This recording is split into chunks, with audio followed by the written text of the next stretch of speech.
Okay, so this is dad and daughter time, and this is James, Quibell and SJ.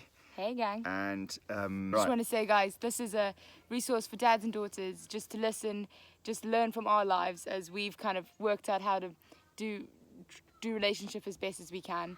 Our 3 questions today are what's our favorite thing to do together, our top 3 tips and how we get through conflict. And I would just like, if you can watch it with dads and daughters, do that, see what you can learn. We just really hope this blesses you guys.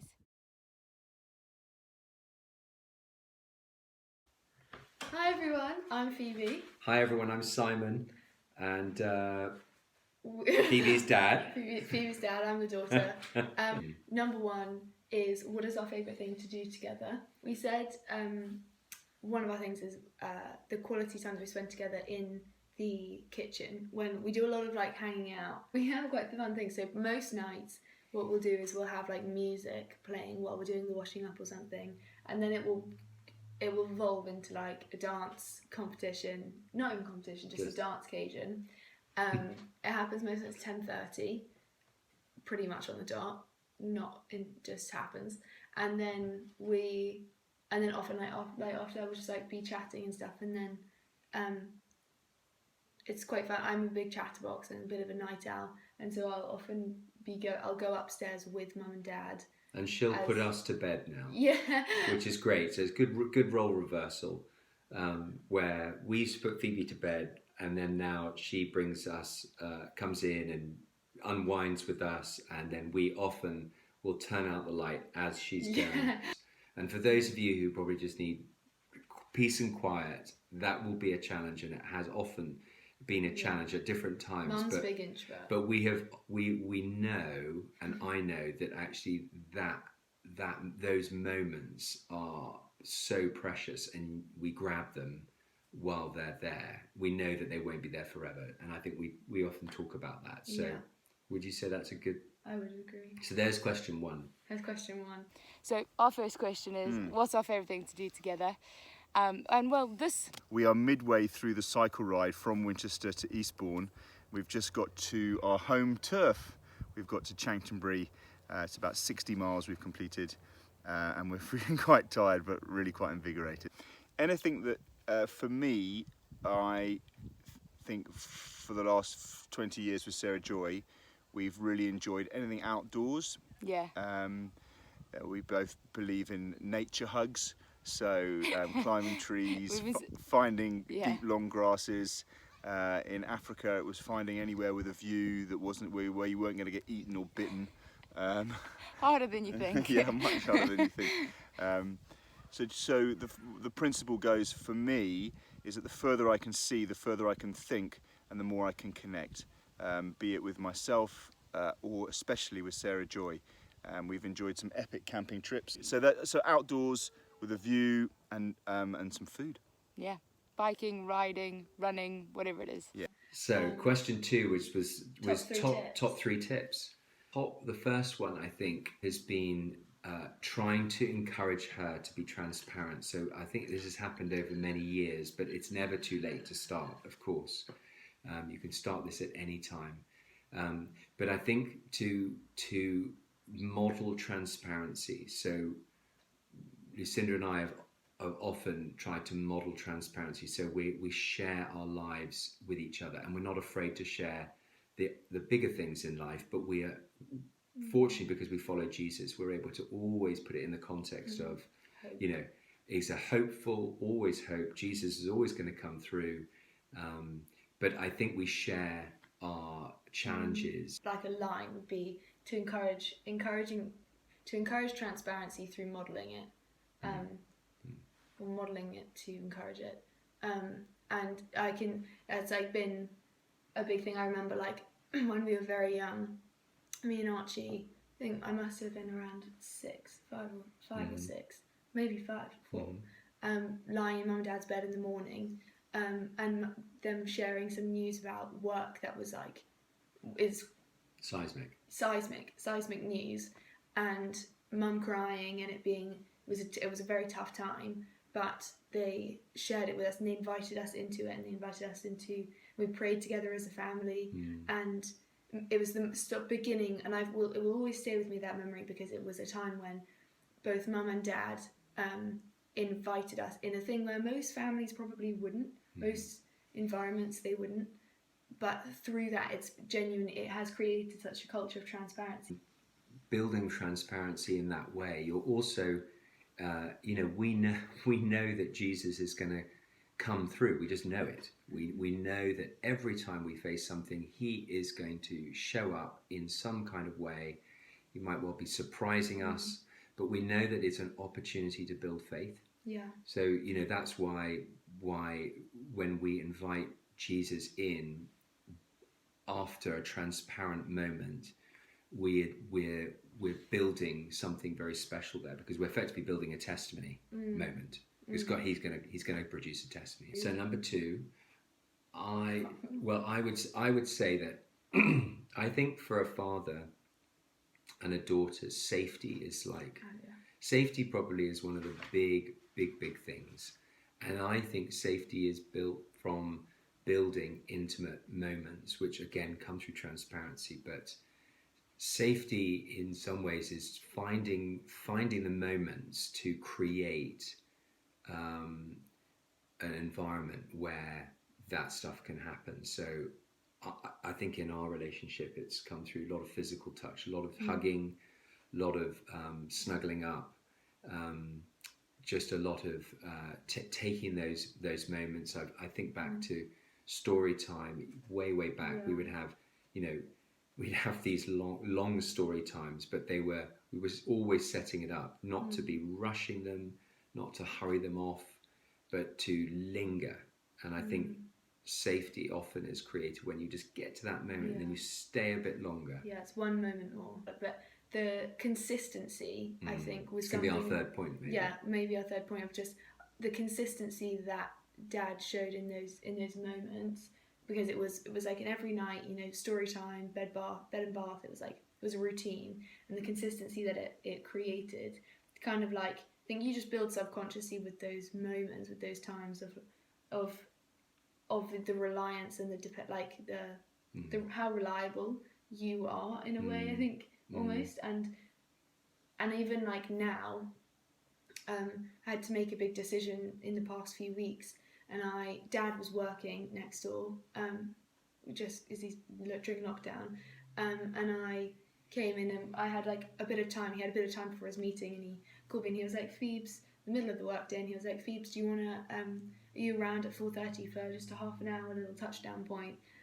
We just chat about your decision." And I found it so powerful, because I went in and Dad's laptop, it was open and his phone was there, and it was open on a spreadsheet, looked very complicated, and his work was just at his fingertips. Emails were like popping through and things, but he turned and he literally just went like this, and he just turned and we like had a cup of tea together, and his focus was completely on me, and he was just completely ignoring work, even though it was being demanding. And I found it so powerful, because like Dad was choosing me over work, but I also knew that I could come to him in those moments, because the consistency that he's shown has painted me this picture that I can rely on my dad. Just the last thing, which I think is so powerful.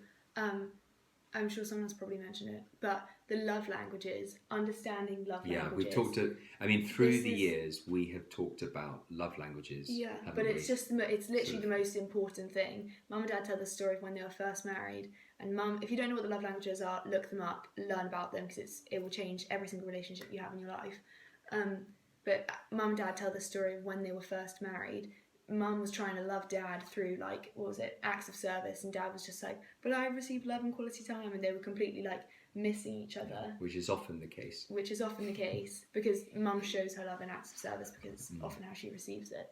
And but just being aware of them. So for me, physical touch and quality time are big ones for me, and Dad has he's given me the ones that I feel the most loved by, and also just saying I love you, which is a tricky thing for a lot of people, but I think if you know Jesus and you can't say I love you, I would encourage you to go and just ask the Lord about it, because it does change a lot of the game.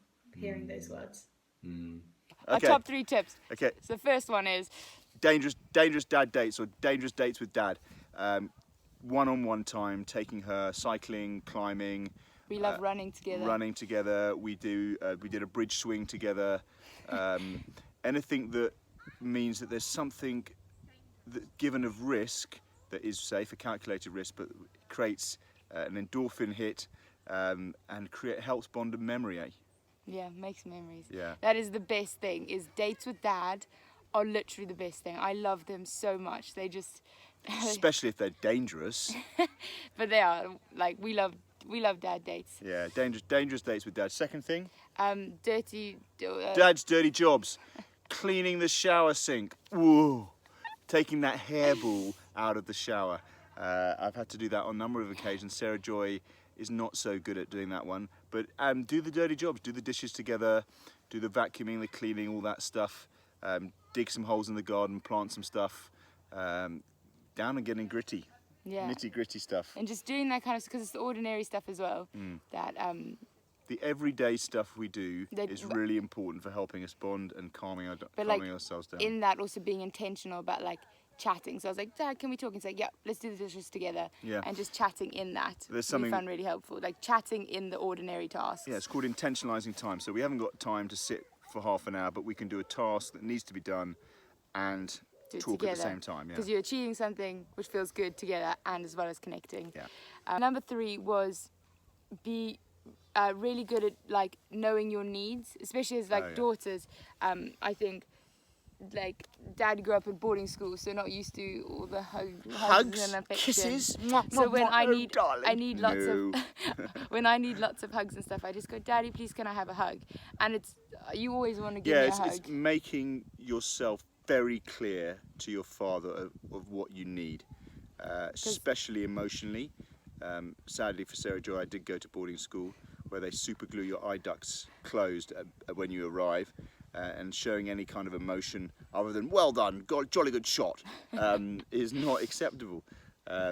So making your needs very clear, Dad, you really hurt me when you say that, or I feel sad, or I feel happy, Dad, I need a hug, is a really good one that Sarah Joy is really good at doing, and then insisting that it happens. Yeah. So not- like just know you're loved and go get the love if it's not coming how you need it. You know, if it's a hug, a kiss, a walk, just go say please.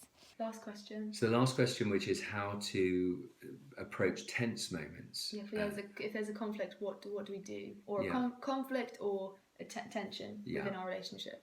And I think we've recently coined this phrase, which is "stay at the table," and which is it's all about engaging the will, and that will be for me as much as it is for you. Yeah, not isn't it? running away. So even if Phoebe wants to bring something that is that she feels is important for me to know, she brings it, and I know that I have to choose to stay at the table and not walk away. When we were having family, we were just at supper time, and Dad, we were having a bit of a lively conversation about some type of thing, and Dad had a moment where he was like, this is so frustrating, and I got up, he got up, just like turned walked around the kitchen, and then sat back down. and then Phoebe said, "Dad, please just stay with us, stay with us, stay with us." And I knew that she was saying it in a loving way.